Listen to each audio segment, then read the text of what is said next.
Hi, I'm Jason Wadler, CEO and founder of the Wisory. Welcome to our new Roundtable Series around AI. We call it the Great Re, as businesses and leaders are looking at what they need to rethink, restructure, reorganize, and redo. We're all not starting from scratch, but we all know there's a lot of that we need to do. And today we're focused on the great repositioning and what brands need to do as AI transforms the relationship that people and businesses have with your brand. We have an exceptional panel of AI-focused leaders who I'm going to ask to introduce themselves: Priti Mehra, Avalon, and Larry Weber. Priti, would you mind sharing your amazing background to kick us off? Absolutely. Thanks for starting this series, Jason. It's very timely. Priti, I live in the San Francisco Bay Area, spent over 2 decades in the insights and strategy analytics space, a career which has spanned 3 continents, 6 countries. I've been both on the agency side and the client side. My last role was the global head of brand and reputation insights at Google, where I managed probably some of the largest programs in my career, as well as at Google's programs spanning 50 plus markets. Now I work as a fractional consultant, working with clients where there's a lot of data, but there's a lot of challenge in trying to distill sort of the signal from the noise. So I'm helping them craft their narratives, the storytelling, helping them build their sort of roadmaps, which are more biased towards leveraging all the AI tools. I'm also part of a 3-member founding team for a startup, which focuses on consumer experiences, which are more capturing them, which are not so much on survey, not at all on survey, but really real time, not memory based. I've started teaching at Santa Clara University as a guest lecturer with the MBA class there, again, focusing on marketing and AI. So kind of building out a portfolio career at this stage in my life. I love it. Well, thanks, Priti. Anne-Marie? Well, that's great. You're a hard act to follow, Priti. I'm the head of brand and communications at Security Scorecard, and my background is really in startups, tech SaaS, enterprise. And I've been knee deep in really getting into AI and understanding how to use it in communications, especially in the field of PR, media outreach, and content. Wonderful. Thank you. And Mr. Weber? Well, thanks for having me, Jason. I'm actually a AI agentic robot. So, I'm mostly known in the world of PR. I built the largest PR firm in the world called Weber Shandwick. I then started another one called Race Point, and I've been around digital a long time. I had one of the first digital agencies, Thunder House, back in the mid-90s when people just wanted to have websites. Can you imagine? So, and I've written 7 books. 3 of them nobody read, but the other 4 did very well. My latest book is called A New Age of Reason, Harnessing the Power of Tech for Good. And I delve deeply into AI, which I have also been around since 1982 when I helped with the launch of the Media Lab at MIT for Nicholas Negroponte. And that's where the AI lab was housed. So we saw all those early failures, and of half-baked AI. But now it's obviously center stage for a while and is going to change a lot of things in our lives. So I'm happy to be here and look forward to the discussion. Well, thank you. And if you see the real Larry, tell him thank him as well for me. He went to the men's room, so I don't have to do that. Well, and I'm also remiss. I mean, with all the luminaries here, I want to call out Anne-Marie just won a very prestigious award yesterday. So will you share a little bit about that?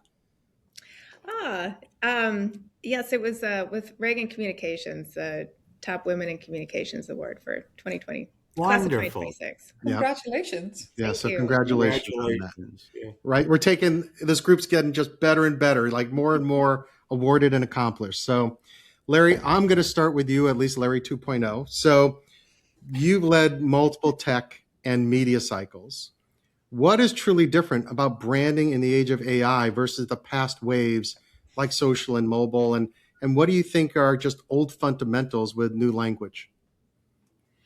Well, that's a big question, Jason. Obviously, AI, as important as it is, I still believe all technology is ingredient, and it's just a part of something that's quite larger. This is obviously something that's going to be bigger than most of the earlier technology events. You go back to the launch of HTML and the creation of the web, or you look at the search and where search came and changed the advertising and brand landscape completely. But I think what AI is going to do to branding and marketing and so on is going to bring us back to a world of television. And why do I say that? Because everything's going to be visual more than it's ever been. A lot of things are going to be fictionally made up, which we're going to have to be careful about. So often, authentic content is going to be something we're going to have to demand unless we want to be entertained. All right. So we're going to have to be careful of that. We're also going to have to be aware that AI is, again, going to disappear. Like one of my great clients of the 90s, Andy Grove, used to tell me and tell everyone, one of the co-founders of Intel, would say, Larry, the greatest technologies disappear. And what he meant by that is they are hard at work doing their job, but you don't talk about them anymore. And it's there to actually help you achieve the kind of work that you want to get done. So from a branding and marketing perspective, I think a number of things are going to have our attention. First is the data that the AI is producing. Is that the data we want it to be? Is that the data that we believe in? Is that the data that is going to be relevant and honest in engaging our customers and our potential customers? So, yeah, we're also going to have to start using it. Too many people are not diving in the water. It's like having a beautiful new Olympic pool and everybody's there in their bathing suits and nobody's going in. So we're going to have to start experiencing it. It's not scary. It's not something that's going to, be terrible experience. It's something that if you learn, it's going to help. I teach at a business school now and then at Tuck up at Dartmouth, and I ask these people, experienced people, smart people, how many times did you Google today?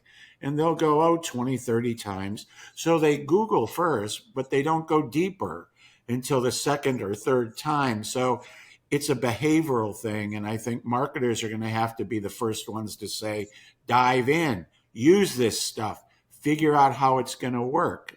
And I think it's going to be important. And I go back to why is everything television? Because we're just going to be watching like everybody's watching now.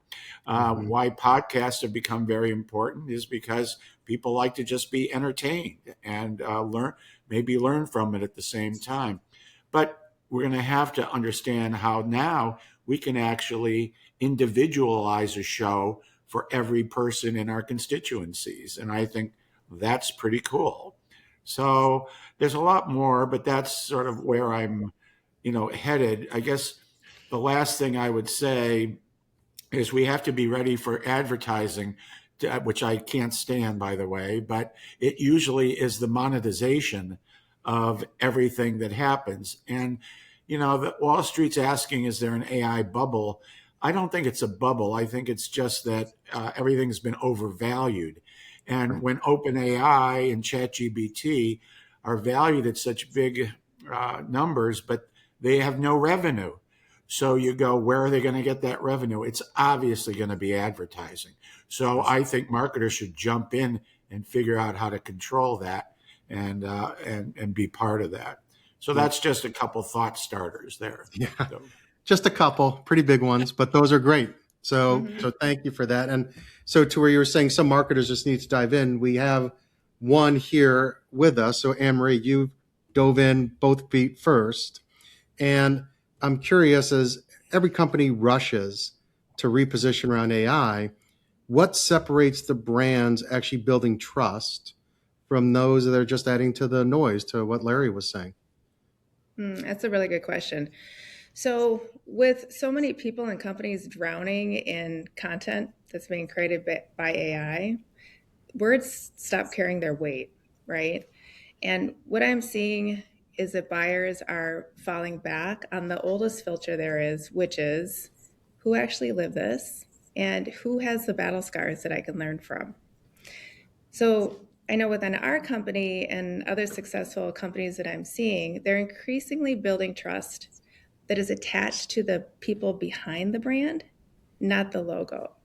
So now more than ever, and this has always been like the heart of marketing, right? But now, since there's so much information out there, consumers really want to learn from experts who have made decisions with real consequences that understand the trade-offs, not just the outcomes. And they want to know where the edges are to avoid and what really works. And if your brand can't point to the experts with those visible scars, so to speak, that content velocity isn't going to compensate for it. So if you're just using AI to make noise and to be louder in the marketplace, you're really missing that competitive advantage that's there right now for brands to take advantage of.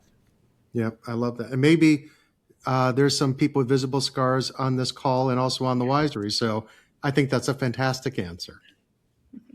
So Priti, I'm going to ask you, because as we're going into, as Larry said, it's TV, and Anne-Marie's talking about kind of the people behind the brand and the authenticity around it, there's a whole measurement question that comes out from this, right? So how can companies measure brand equity and impact as they use AI and these related tools to continue to raise their profile and potentially disintermediate?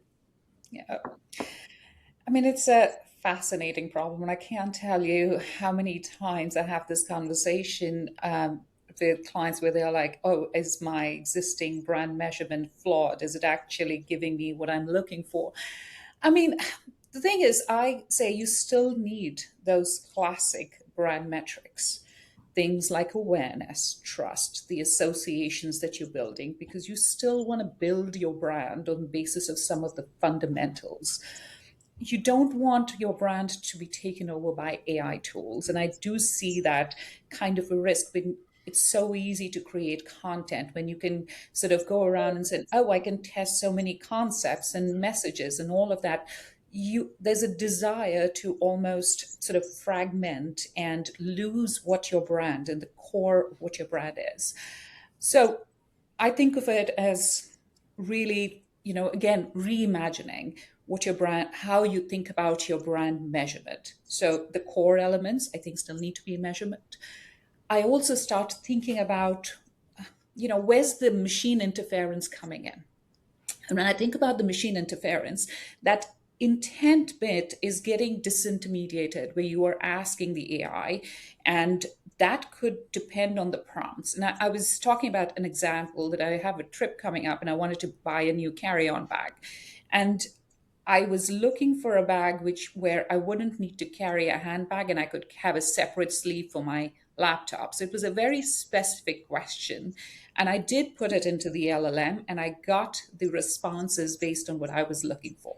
Now, this is a prompt which surfaced the features, the recommendations. So how are you actually measuring that machine inference is another area that I kind of talk about. And then lastly, how are you kind of making sure you're capturing both the behavior plus the experience side of the brand at the moment?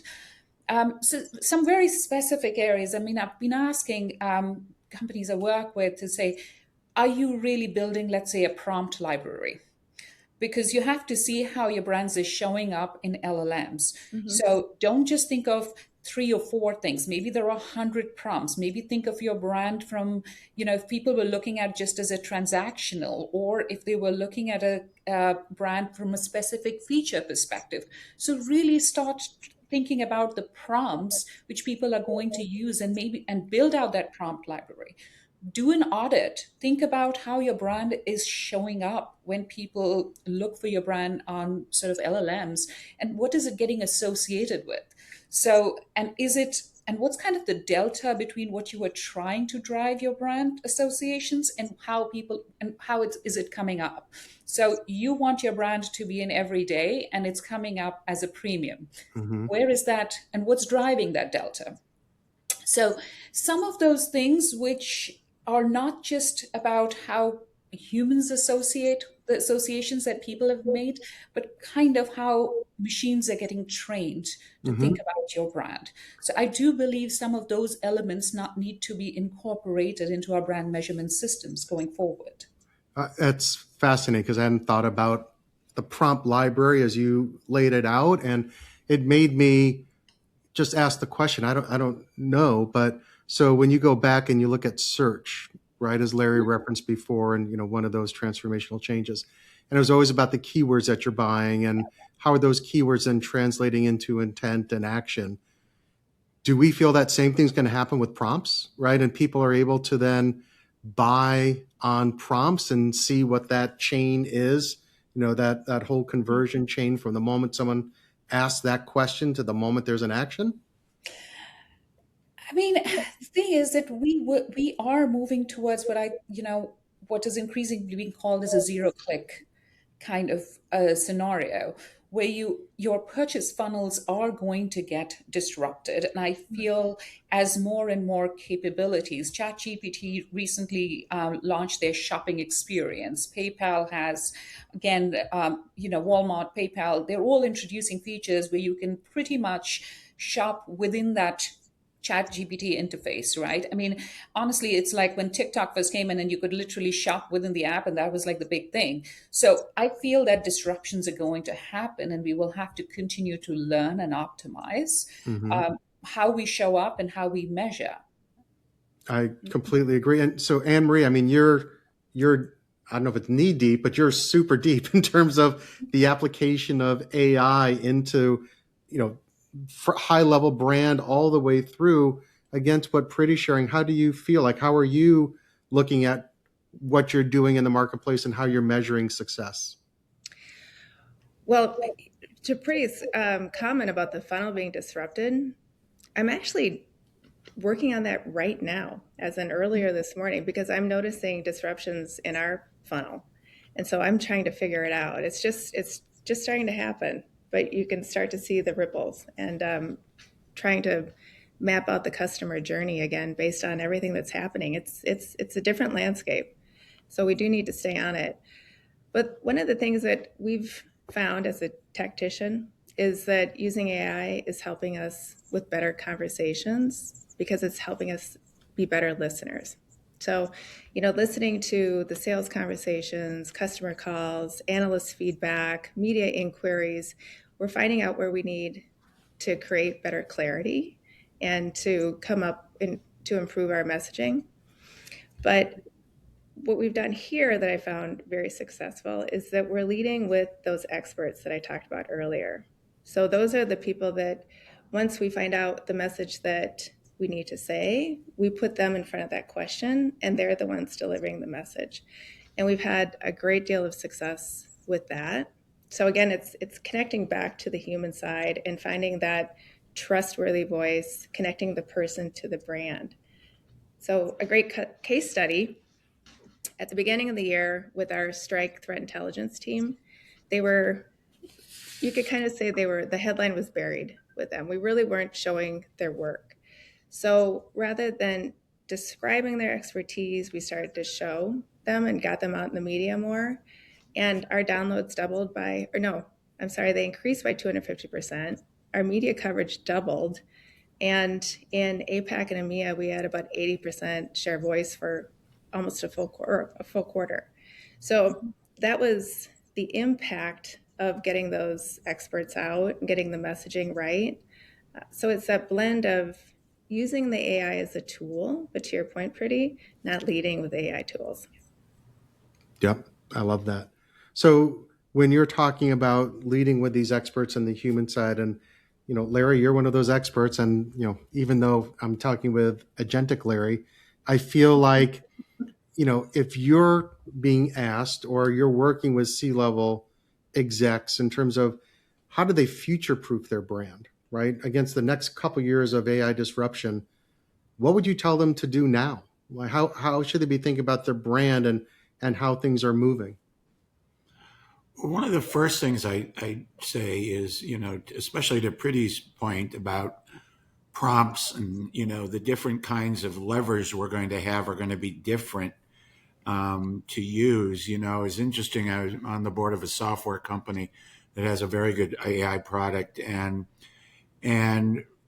they're all using this development word called vibe, and so they're starting to create environments that have vibes. So it's like how so the things that you're going to have to use, the toolbox is going to expand in a different way than it's been before, and you're going to have an ability to connect with people on their feelings, their emotions, the things that they have learned. You're going to have so much more advantages, and very targeted ability. And I think C-level people have to at least understand that base. It's like years ago when I would say to young people, at least take one programming course. Not that you're ever going to be a software engineer, but at least understand how things are put together and how it sort of works to present to you. So I think that's important for C-level to understand, what tools are there, who's going to use them, and how it's going to be, how that's going to impact the way you present a brand. And brands are going to be living things even more than they've ever been. So, you're going to have to protect that and, understand that you have to be in the right places at the right time. I was just talking to a very senior CMO at one of our largest car companies. I promised I wouldn't mention which one it is. And what she's trying to do is really look at AI engineered experiences that go to very small communities. So to me, that's almost like, back to my television comparison, it's like going to having a cable station on trout fishing in the in the Colorado River. I mean, so you can go as small and minute as you possibly can, and that's an amazing array of new tools. So it's almost, in a way, if you get excited about this, I tell CEOs, this is almost like a renaissance. It's like Leonardo da Vinci was a genius, but he was even more of a genius when he found out that he had 84 colors that he could use when he's painting Mona Lisa. So this is, the actual availability of things. And it's all about, curiosity, learning. And I think, they have to be able, again, also the C-level is going to have to be responsible about understanding that to protect the brand, you're going to have the right tools, and you're going to have to put out the right engagement platforms. I mean, Right. it's like going into a studio physically, but you're never going to go physically anymore. Almost, Yep. yeah. But it almost makes me feel a little bit like the early days of social, right? Where Yeah. everyone felt like I need to be doing this because there's so many eyeballs and so much usage around social. And then the question would be, so does it work? Like, is this actually doing anything from an ROI standpoint? Totally. I mean, totally. And this is such early days in the again, in the actual application of sophisticated artificial intelligence tools. And remember, I'll always remember, I tried to, when we launched HTML for Tim Berners-Lee, now Sir Tim, and we tried to stay having breakfast once a year afterwards, since he invented the web. I mean, hello, and I remember him explicitly just 5 years ago, one of the last times we had breakfast, he said, "I'm really down. I'm really sad." And I go, "Why are you so sad?" I mean, we wake up, the web is like electricity. I mean, it's like, it's everywhere. He goes, "People are using it to share the pictures of their pets." Oh my God, it's just so terrible. That's not what he wanted.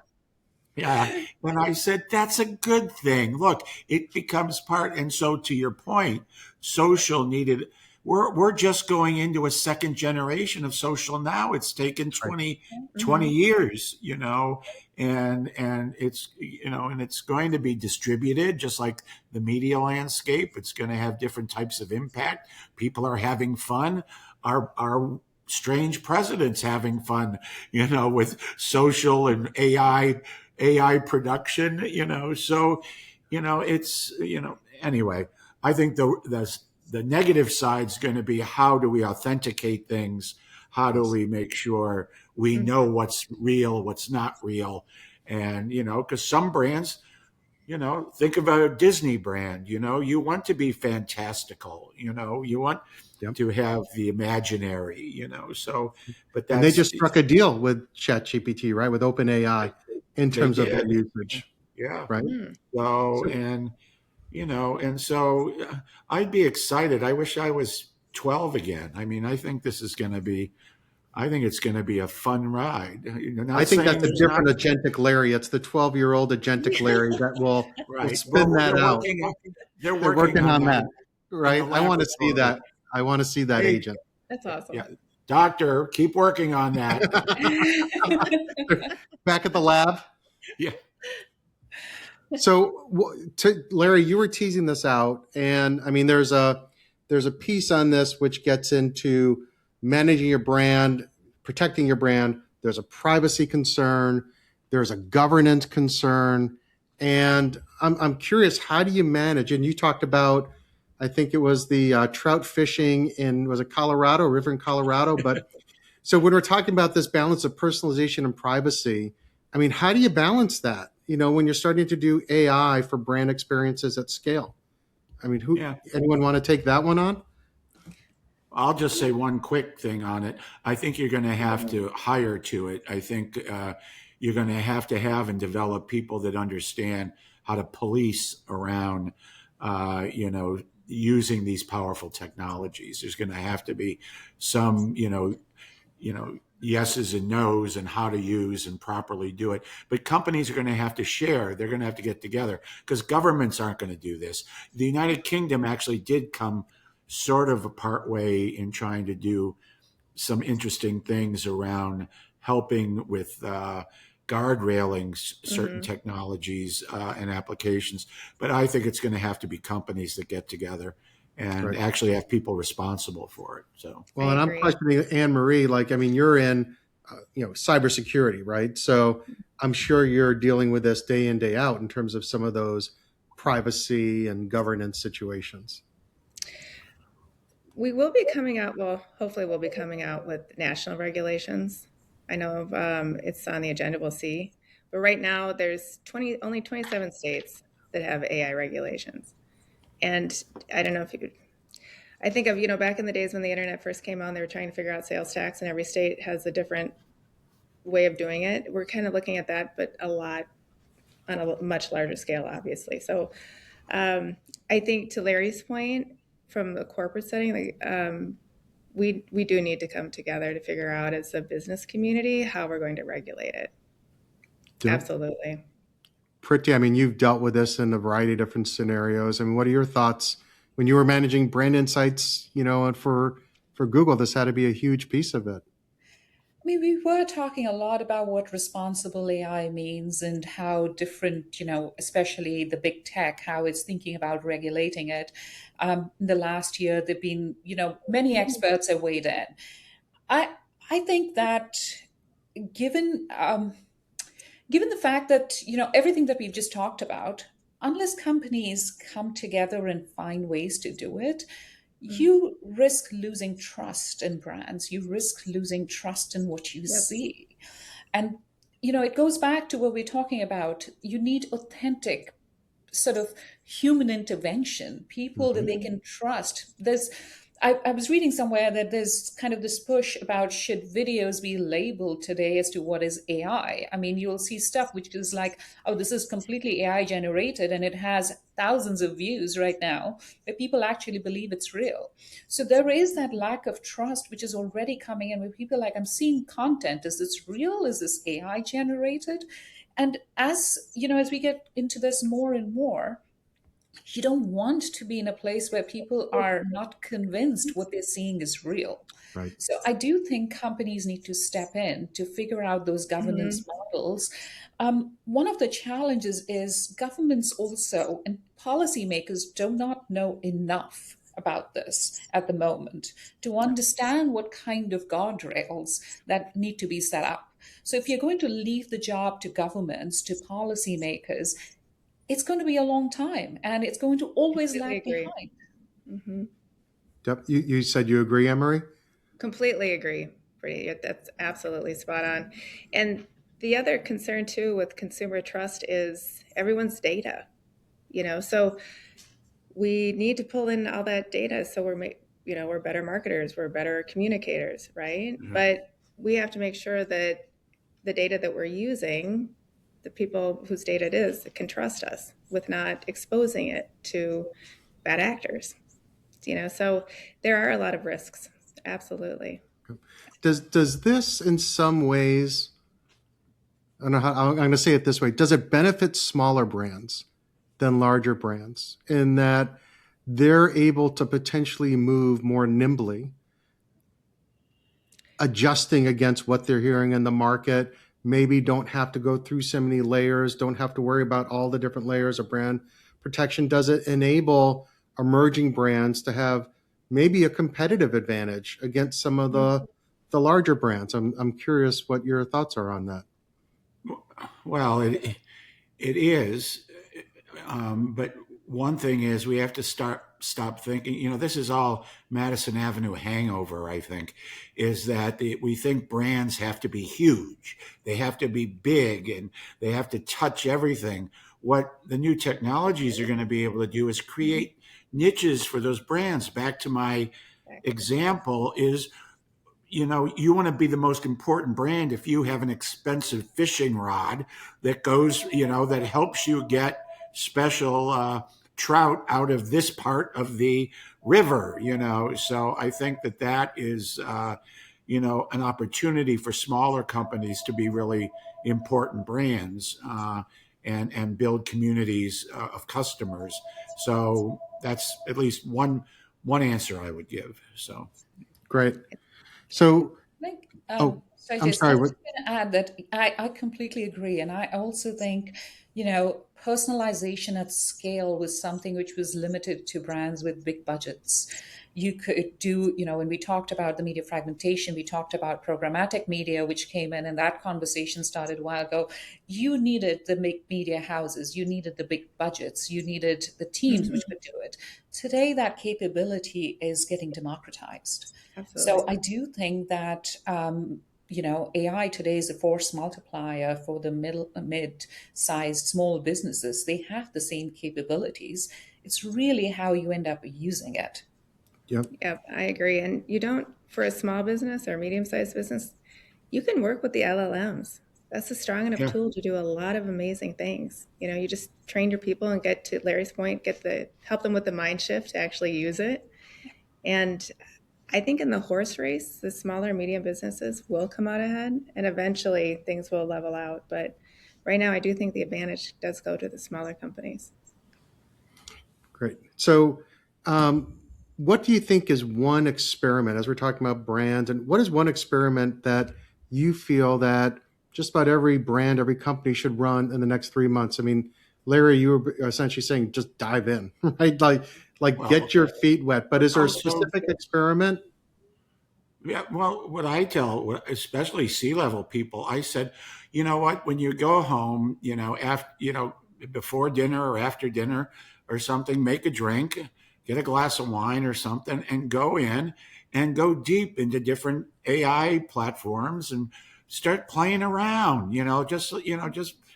Just go use stuff and just learn about things and put your own brand in there and ask questions about your brand and ask questions about your products and see how deep they can go and what they come back with and see how much is accurate, see how much is not accurate. And, and I would think, so, learn, you can't join a book group and not read the book, so it's like, so it's like, come on, everybody, go learn about it. So that's the first experiment, I guess I would say. So.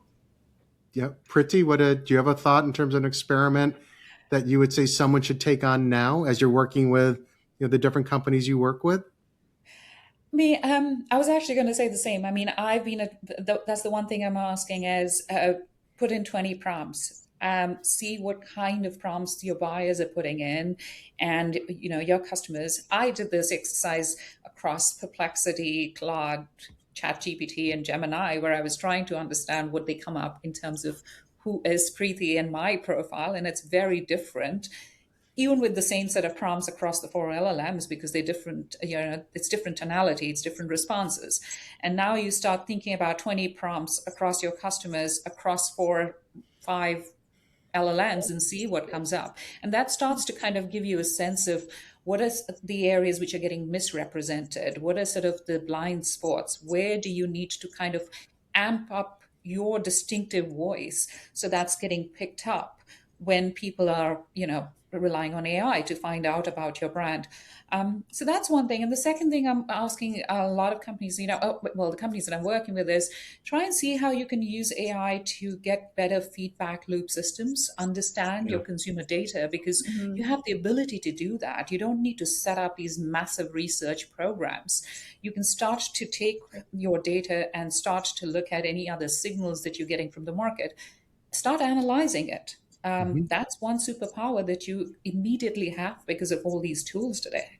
Yep, I love that. And Anne-Marie, in terms of AI, you're a super user, and how you apply it to the business that you're in today. What are your thoughts on that? It's true. I am an AI nerd.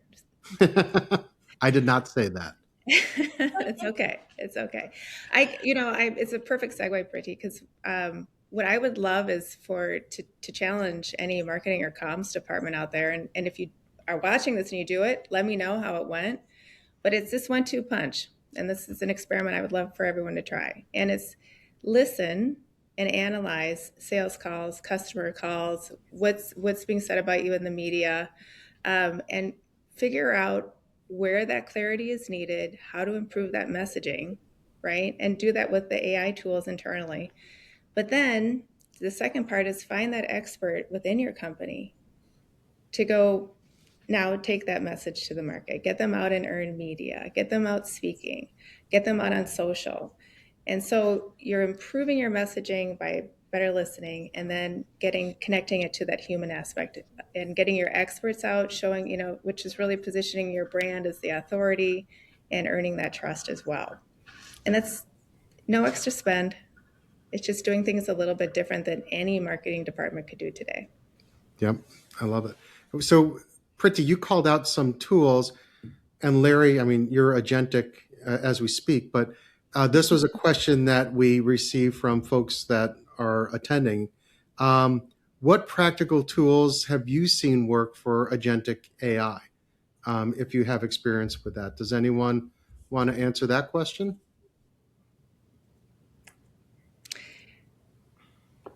I would. I used it on. I use it. A really simple, stupid thing. The dryer broke, so I just used an agent to go find out what are the coolest brands right now and what's happening there. So you just send them out. It's like little things with backpacks on, and they go and they find stuff for you. So it's sort of pretty easy. And it came back, and I ended up buying an Electrolux. I never thought I would. So. There you go, So. Anne-Marie, did you have one that you were referencing?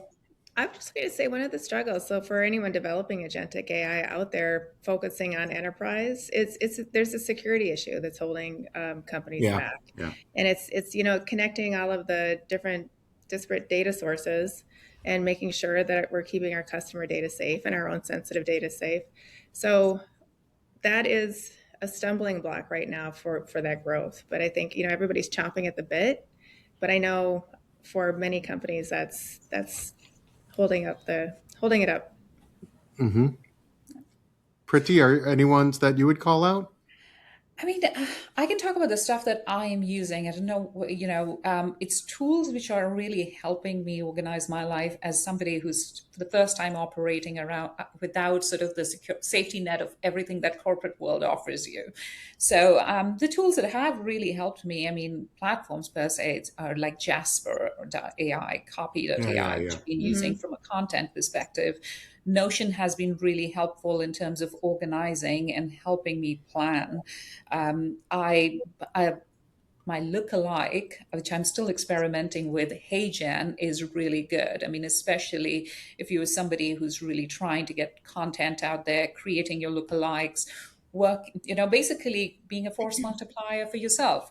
So, I am a big fan of Notebook LM, Mm-hmm. just because I feel like that's one tool where I don't have to worry about hallucination or understand where is this getting pulled up because it's content that I've uploaded. I mean, there's recently I took about 140 reports and put it in it, and I'm still querying it and just Wow.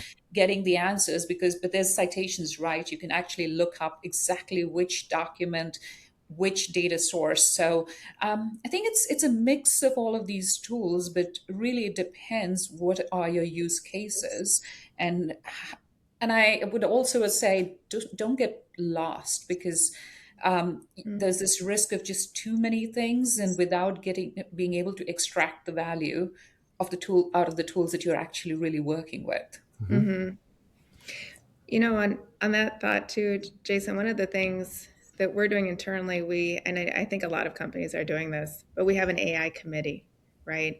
And each department is responsible for investigating one aspect of it and understanding our workflow so we know what to bring into the company. And so it's dividing the workload, right? Because there's so much. So Mm-hmm. that's helping us figure out the tools. So if there's a company that's not doing that right now, I also really recommend doing that as well. And then you're going to find your AI leaders within the company that can help teach and get the movement going. That's really smart. Thank you for that. So, as marketers, right, we're always dealing with this constant change, and we come back to some core principles that each of you have talked about. But like, one is the one thing about brand building that AI will likely not be able to replace.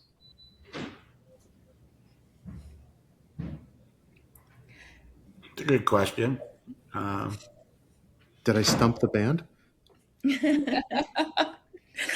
I think I come from an insights perspective. I often talk about the fact that over the course of my career, the biggest successes are when you've been able to tap into the tension, the edge cases, your contextual understanding of the environment.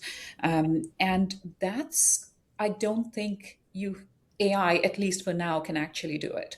Because the ability, it can look for patterns, but often the answers will depend on the questions you're asking. Mm-hmm. And those questions are driven by the context, the tensions, the things that you want to explore. So I still believe that from a brand perspective, it's really identifying those moments, those tensions, those moments of authenticity, which is still going to be very human driven. Yep. That's true. And I that, think it's around creativity. I think AI and all its flavors is still the largest plagiarist that's ever been around. So it's not technically creating anything new, it's plagiarizing. So, example, we were bored one day, the CEO of that software company, and we had ChatGPT do the annual report as a Shakespearean sonnet. So it did that very well. It was able to rhyme and it was very good, but it was all stolen. All right. So, what the original human creative moment is still something that we will retain over AI. All right. Will it be able to do a great painting? Sure, but it's copying someone or Yep. something that existed before. Right. So I And that think painting will have 5 hands. yeah, well, the power of creativity, I think, is still going to hold out something for the human side of branding. So, Yep. Anne-Marie? I think expertise. We have, I think the industry experts are going to be more valuable than ever. So there needs to be oversight, to everyone's point here of what AI is putting out. And if you don't have the expertise, you don't know what to look for, you don't know how to direct it, you don't know what the output needs to be. So you need somebody who's an expert who's either overseeing it or driving it. Yeah, And I then agree. that's also connecting to the human experts as well. So, Mm-hmm. And as the next generations are growing up too, they're going to be more, they're going to become more dependent probably. They're going to be used to using AI and they won't have the expertise that's kind of in the layer of the industry right now. So I really see the expertise becoming really valuable over the next Yep. 5 years. I agree. I think there's a common thread, at least the way I've looked at it, which with AI it tells you what happened, but it doesn't tell you why. It doesn't have that critical thinking. It doesn't know the decisions that were considered to get to that outcome. Mm-hmm. And yeah. I think to what everyone's saying, there's a piece around here, which is the expertise, the learned expertise, both the successes and failures are not being shared with the tools today. So it doesn't know how it came to that decision. It just know a decision was made. And I feel like that is something that it's going to take a while for AI to have those insights, unless people want to share everything they know on AI. Well, it'd be interesting. You could ask it if, why could you be more Socratic about that answer, and see what it says, Right. I mean, it would be sort of interesting, but. Yep. Well, I'm going to ask a final question. This has been an amazing roundtable, and I can't thank you enough for sharing all of your expertise and insights. But I want us to fast forward 5 years, which, like we said, it's dog years in this space, and what AI is going to be is hard to predict. But what do each of you think will distinguish brands that successfully reposition around AI from those that got left behind? So what will we look back and say, that was the turning point? That was the inflection point. Thoughts? Put your crystal ball out for 5 years from now. I would say two things. One are brands that can pivot quickly now without losing their core, their sense of identity, and those that are using AI to build better customer relationships and solve real world problems better by listening better. Great. Priti? Crystal ball gazing time. 5 years seems so long right now. But I mean, brands live for so long. I mean, there's so many memories that they built over the years and memories that we treasure. So I do think that, you know, when you stop asking this question, which tool do I use or what can AI do for me, to say, how do we start to rebuild? How do we start to learn? How do we start to build the talent which allows us to kind of, still, to your point, Anne-Marie, to keep that authenticity, the core of what our brands is in that human plus machine world. I think we need to factor in the machines, but we need to still ensure we don't lose that core promise of what your brand stands for. Mm-hmm. And as brands kind of take that in and build it into the entire sort of operating system, and it's not just about efficiency and tool adoption or getting things done faster, I think that those are the brands that are actually going to win in the long run. Well, Mr. Weber, you want to bring us home on this one? I think the biggest thing in 5 years from now is the greatest brands are going to be more problem solving than just product driven. And I think what's going to happen is you could actually wake up and see a powerful company like Microsoft all of a sudden becoming the most important climate company in the world, because energy is becoming the most important thing for the reproduction of AI's applications. And also, how do you do that in a sustainable way that's good for the planet, and and is apolitical in that way? So I think you're going to see large, valuable companies, NVIDIA, they're going to have to do something other than chips. All right. What are they going to do? Who knows? I mean, they started by making Mario do somersaults in your teenager game, and now they're the most valuable company in the world. So I think what it's going to do is create a whole new sense of purpose in companies. Not that they're not going to make a lot of money still, but you're going to wake up and go, really? That company's doing that? They're trying to do agriculture on the moon, and so I would just say, be open to everything. And as the famous line of Dorothy said, I don't think we're in Kansas anymore. So Well, let's end on that. We'll end on the Wizard of Oz. So thank you all so much. This has been a fantastic conversation, a fun conversation, meaningful and insightful. And for everyone who is participating, please come to the Wisory. You'll find some of the folks with the battle scars, as Anne-Marie said, who can help you answer some of the questions around branding and other things you want to learn. You'll find the most in-demand minds in business on demand at the Wisory. So thank you very much, everyone. Have a wonderful holiday, and I will see you all soon.